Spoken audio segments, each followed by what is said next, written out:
বন্ধুরা মাত্র 15 মিনিটে খুব সহজভাবে ঘরে থাকা সামান্য উপকরণ দিয়ে দুধ ডিম ছাড়া স্টিলের বাটিতে গ্যাসের ওভেনে এত সুন্দর নরম তুলতুলে স্পঞ্জি জালিদার মিষ্টি পাউরুটি তৈরি করা যায়। ভিডিওটা না দেখলে আপনারা বিশ্বাস করতে পারবেন না। বাচ্চাদের স্কুল টিফিন বা সকালের জলখাবারের জন্য বানিয়ে নিতে পারবেন। রুটিগুলো এতটাই নরম তুলতুলে স্পঞ্জি ও টেস্টি তৈরি হবে, একবার এভাবে বানালে দোকান থেকে আর কিনে খেতে ইচ্ছে হবে না। সম্পূর্ণ ভিডিওটা দেখার অনুরোধ রইল। রেসিপিটা ভালো লাগলে লাইক শেয়ার কমেন্ট করতে ভুলবেন না, আর চ্যানেলটা সাবস্ক্রাইব করে অবশ্যই আমার পাশে থাকার অনুরোধ রইল। দেখে নেওয়া যাক আমার আজকের রেসিপিটা। নমস্কার বন্ধুরা, আমি পাপড়ি পদ্মাবতী ফুড ক্রিয়েশনে আপনাদের সবাইকে স্বাগত। মিষ্টি পাউরুটি তৈরি করার জন্য প্রথমেই আমি এখানে নিয়ে নিলাম হাফ কাপ হালকা গরম জল। আমি সম্পূর্ণটা দিলাম না, আমি খানিকটা দিলাম আর অল্প একটু রেখে দিয়েছি। আর বন্ধুরা আপনারা কিন্তু মাপগুলো একটু খেয়াল রেখে করবেন, তাহলে দেখবেন একদম সুন্দরভাবে পাউরুটিগুলো তৈরি করতে পারবেন। আর আমি এখানে দিয়ে দিলাম 3 চামচ চিনি,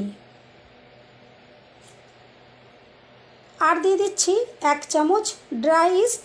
এটা কিন্তু আপনারা যে কোনো মুদি দোকানে খুব সহজেই পেয়ে যাবেন, কোনো রকমের অসুবিধা হবে না। আর এরপর আমি ভালো করে নাড়াচাড়া করে একটু মিশিয়ে নেব। আর বন্ধুরা জলটা কিন্তু আপনারা হালকা গরম ইউজ করবেন, খুব বেশি গরম যেন না হয়, আর একদম আবার ঠান্ডা জল যেন না হয়। এখানে জলটা কিন্তু হালকা গরম ইউজ করতে হবে। এভাবে দেখুন আমি নাড়াচাড়া করে খুব ভালো করে মিশিয়ে নিলাম।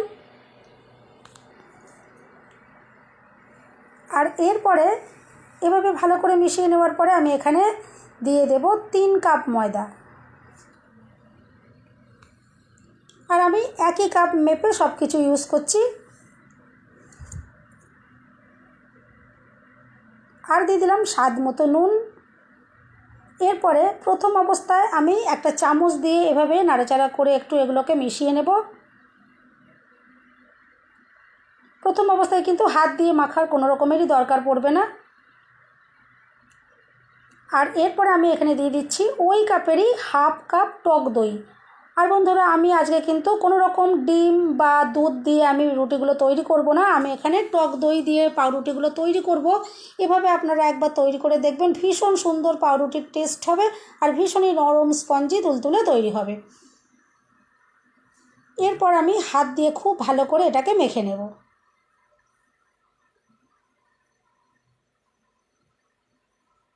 টক দইটা দেওয়ার পর এভাবে ভালো করে একটু নাড়াচাড়া করে আমি ভালো করে একটু মেখে নিচ্ছি। আর কাপের ভেতরে যেই জলটা রয়ে গেছিলো সেটা আমি অল্প অল্প করে ইউজ করছি, একবারে কিন্তু সব জলটা দিয়ে দেওয়ার দরকার নেই। অল্প অল্প করে জল দিয়ে একটা ডো রেডি করে নিতে হবে। এভাবে দেখুন অল্প জল দিলাম আর আমি আবারও ভালো করে মেখে নিচ্ছি। আর এরপর আমি সব জল, যে হাফ কাপ জলটা আমি নিয়েছিলাম, সমস্ত হাফ কাপ জলটাই কিন্তু এখানে আমি ইউজ করলাম। আর আপনাদের ক্ষেত্রে হয়তো কারোর ক্ষেত্রে একটু সামান্য কম বা বেশিও লাগতে পারে, যদি একটু জলের প্রয়োজন পড়ে তাহলে কিন্তু এখানে একটু গরম হালকা গরম জলে কিন্তু দেবেন। এরপর আমি দেখুন খুব ভালো করে এটাকে মেখে নেব। আর বন্ধুরা পাউরুটি তৈরির জন্য কিন্তু এই ময়দার ডোটাকে কিন্তু খুবই নরম তুলতুলে করে মাখতে হবে। এরপর আমি এখানে দিয়ে দিচ্ছি 3 চামচ সাদা তেল।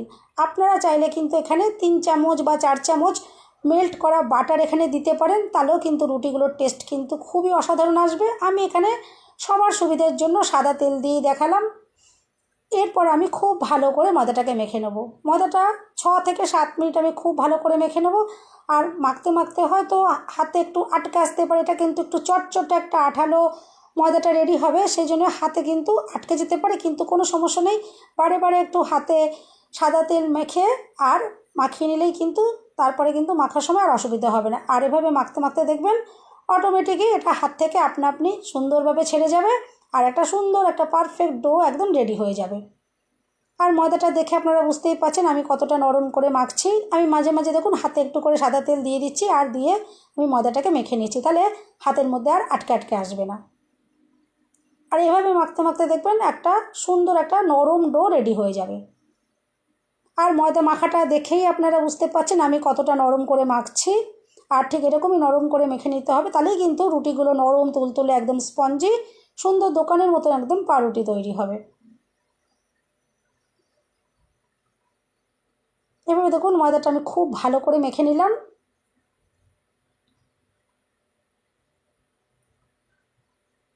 আর এভাবে মেখে নেওয়ার পরে আমি একটু হাতে সাদা তেল একটু লাগিয়ে নিলাম, আর এভাবে দেখুন একটা গোল করে একটা বলের মতো আমি তৈরি করে নিচ্ছি।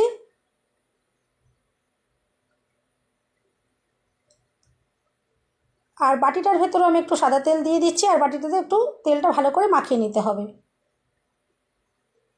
আর এরপর ডোটা আমি বাটিতে রেখে দিলাম, আর ওপরেও একটু এভাবে একটু তেল আমি মাখিয়ে দিলাম। আর প্রথমেই আপনারা বুঝতে পারবেন যে এই মাখাটা সঠিকভাবে তৈরি হয়েছে নাকি। এভাবে যদি আঙুল দিয়ে চাপ দেন দেখবেন বাউন্স হয়ে ওপরে উঠে আসছে। আপনারা দেখে বুঝতেই পারলেন বাউন্স হয়ে এটা ওপরে উঠে এলো, তার মানে একদম পারফেক্টভাবে রেডি করা হয়ে গেছে। এরপর একটা প্লাস্টিকের প্যাকেটে আমি এভাবে গার্ডার দিয়ে মুড়ে নেবো। আর আমি এটা রোদের জায়গায় 15 মিনিট মাত্র রেখে দিয়েছিলাম। রোদ্দুরের ভেতর যদি এটা 15 মিনিট রাখার ফলে দেখুন কত সুন্দর নরম, গোটা বাটি একদম ভর্তি হয়ে উঠেছে, কতটা সুন্দরভাবে এটা ফুলে উঠেছে। এটা যদি আপনারা নর্মাল ঘরের ভেতরে এভাবে রেখে দিতেন তাহলে কিন্তু এরকম 15 মিনিটের মধ্যে এটা তৈরি হতো না। এটা তৈরি হতে 1 থেকে 1.5 ঘন্টা সময় লেগে যেত। যেহেতু আমি রোদের ভেতরে এভাবে রেখে দিয়েছিলাম এই জন্য এটা 15 মিনিটের মধ্যে দেখুন কত সুন্দরভাবে রেডি হয়েছে। আর দেখেই বুঝতে পারলেন এটা কতটা ফুলে উঠেছিল। আমি এবার একটু নাড়াচাড়া করে ভেতরে যে এয়ারগুলো জমেছিল সেগুলো বার করে দিলাম।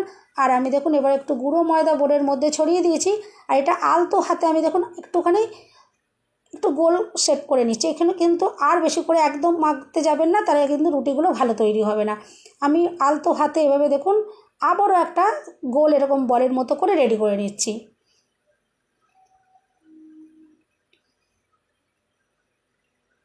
আর এরপরে একটু হাতে চাপ দিয়ে দিয়ে দেখুন এটাকে একটুখানি আমি একটু বাড়িয়ে দিচ্ছি, একটু বড় সাইজ করে নিলাম। আর এরপরে আমি এটাকে ছুরি দিয়ে কেটে নেব। আপনারা যারা যতগুলো পিস রুটি করতে চাইবেন ততটা টুকরো করে কেটে নেবেন। আমি এখানে 6 টুকরো করে এটাকে কেটে নিচ্ছি। আমি 6টা রুটি তৈরি করব। দেখুন এভাবে আমি ছুরি দিয়ে কেটে নিচ্ছি। আর এভাবে কেটে নিলে প্রত্যেকটা লেচির মাপ কিন্তু সমান হয়। আর যদি কাটার সময় একটু আটকে আসে তাহলে কিন্তু ছুরির মধ্যে একটু ময়দা মাখিয়ে নেবেন, তাহলে দেখবেন খুব সহজভাবে কেটে নিতে পারবেন। আর দেখুন কাটার পর দেখুন 6টা টুকরো হয়েছে, আর কত সুন্দর একটা ফুলের মতো তৈরি হয়ে গেছে। আর এরপর এরকম এক একটা লেচিকে আমি হাতে নিয়ে নিচ্ছি, আর আবারও দেখুন এভাবে গোল শেপ করে তৈরি করে নিচ্ছি। আর বন্ধুরা রেসিপিটা যদি ভালো লাগে অবশ্যই কিন্তু লাইক, শেয়ার, কমেন্ট করতে ভুলবেন না। চ্যানেলটা সাবস্ক্রাইব করে অবশ্যই আমার পাশে থাকার অনুরোধ রইল। বেল বাটনটা ক্লিক করে রাখবেন যাতে আমি যখন নতুন ভিডিও আপলোড করব সঙ্গে সঙ্গে নোটিফিকেশান সবার আগে আপনার কাছে পৌঁছে যাবে। এরপর দেখুন আমি এখানে কয়েকটা বাটি নিয়ে নিয়েছি, আর বাটিগুলোর ভেতরে অবশ্যই কিন্তু এভাবে একটু তেল মাখিয়ে নিতে হবে। আর তেল মাখানোর পর দেখুন যে লেচিগুলো আমি রেডি করে রেখেছিলাম সেইগুলো একটা একটা করে বাটির ভেতর দিয়ে দিচ্ছি। আর প্রথমে দেখুন কত ছোট হয়ে রয়েছে। এই সময় কিন্তু বেক করবেন না, তাহলে কিন্তু রুটিগুলো আর বড় হবে না। একটুটাকে আমি আবারও রেস্টে রেখে দিচ্ছি। আমি আবারও রোদের জায়গার মধ্যে 15 মিনিট এটাকে রেখে দিয়েছিলাম। আর দেখুন কতটা সুন্দর ফুলে উঠেছে। যেই বাটিগুলো ছোট ছিল সেইগুলো দেখুন কত সুন্দর বেশি করে বোঝা যাচ্ছে ভর্তি হয়ে গেছে, আর যেগুলো বড় বাটি বলে ওগুলোকে একটু কম দেখাচ্ছে, নাহলে কিন্তু একইভাবে সব সুন্দরভাবে ফুলে উঠেছে। এরপর আমি এখানে একটু ডিমের কুসুম একটা নিয়ে নিয়েছি, সেটাকে এভাবে ব্রাশ করে দিচ্ছি। আর আপনারা যারা সম্পূর্ণ নিরামিষভাবে করতে চাইবেন সুন্দর কালারের জন্য আপনারা কিন্তু লিকুইড দুধ নিয়ে নেবেন। আর অতি অবশ্যই লিকুইড দুধের মধ্যে একটু চিনি মিশিয়ে নেবেন, তাহলে কিন্তু দেখবেন সুন্দর কালার তৈরি হবে। এরপর উপর থেকে দেখুন আমি একটু সাদা তিল ছড়িয়ে দিচ্ছি। এটা কিন্তু না দিলেও চলবে, কোনো রকমের অসুবিধা নেই। না দিলেও এমনিতেও কিন্তু রুটিগুলো খুব সুন্দর তৈরি হবে। আমি একটু দেখার ভালো লাগার জন্য আমি এখানে দিয়েছি। আর একটু কিছু চেরি আমি নিয়েছি, এভাবে ওপর দিয়ে একটু সাজিয়ে দিচ্ছি। বাড়িতে বাচ্চা থাকলে বাচ্চাদের কিন্তু এভাবে সাজিয়ে যদি এভাবে একটু শৌখিনি করে তৈরি করা যায় বাচ্চাদের কিন্তু ভালো লাগবে। আমি একটু সেই জন্য এখানে একটুখানি চেরিটা এভাবে একটু ইউজ করলাম, নাহলে কিন্তু এটা দেওয়ার কোনো রকম প্রয়োজন নেই। এমনিতেই রুটিগুলো যথেষ্ট সুন্দর হবে। এরপর একটা কড়াই আমি হাই ফ্লেমে ওপরে চাপা দিয়ে 7-8 মিনিট খুব ভালো করে গরম করে নিয়েছি। এখন কিন্তু কড়াইটা খুব গরম রয়েছে, আমি ঢাকনাটা খুলে নিয়েছি। আর একটা থালা দেখুন এভাবে রেখে দিলাম। আর এরপর থালার উপরে যে বাটিগুলো আমি রেডি করে রেখেছিলাম রুটির বাটিগুলো দেখুন একে একে বসিয়ে দিচ্ছি। আর এরপরে আমি ওপরে আবারও চাপা দিয়ে দেবো, আর একদম লো ফ্লেমে এটা 35 মিনিট আমি বেক করে নেব। এখানে দেখুন 4টে বাটি দেওয়া গেল, আমি 4টে বাটি এই কড়াইতে করলাম। আমি পাশের ওভেনে আরও বাদবাকিগুলোকে তৈরি করে নেব। দেখুন 35 মিনিট হয়ে গেছে। 35 মিনিট পর দেখুন কত সুন্দর কালার হয়েছে, আর কত সুন্দরভাবে পাউরুটিগুলো একদম রেডি হয়ে গেছে। আমি এখন দেখুন এগুলোকে নামিয়ে নিচ্ছি, আর ঠান্ডা করে আমি আপনাদেরকে দেখাবো।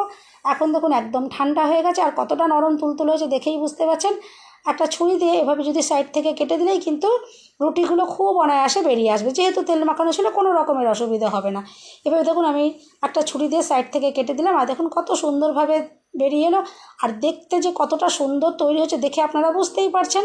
আর খেতেও কিন্তু খুবই অসাধারণ। এভাবে আপনারা যদি বাড়িতে তৈরি করেন, বাড়িতে বাচ্চারা থাকলে বাচ্চাদের কিন্তু ভীষণ পছন্দ হবে। আর শুধু বাচ্চা কেন, বাড়ির বড়োদেরও ভীষণ পছন্দ হবে। এভাবে আপনারা বাচ্চাদের স্কুল টিফিনের জন্য দিতে পারেন বা সকালে জলখাবারের জন্য রেডি করতে পারেন। একদিন যদি এভাবে তৈরি করে দেন, বাচ্চাদের কিন্তু ভীষণ পছন্দ হবে। আর আমি দেখুন সব একটা একটা করে বাটির থেকে বার করে নেবো।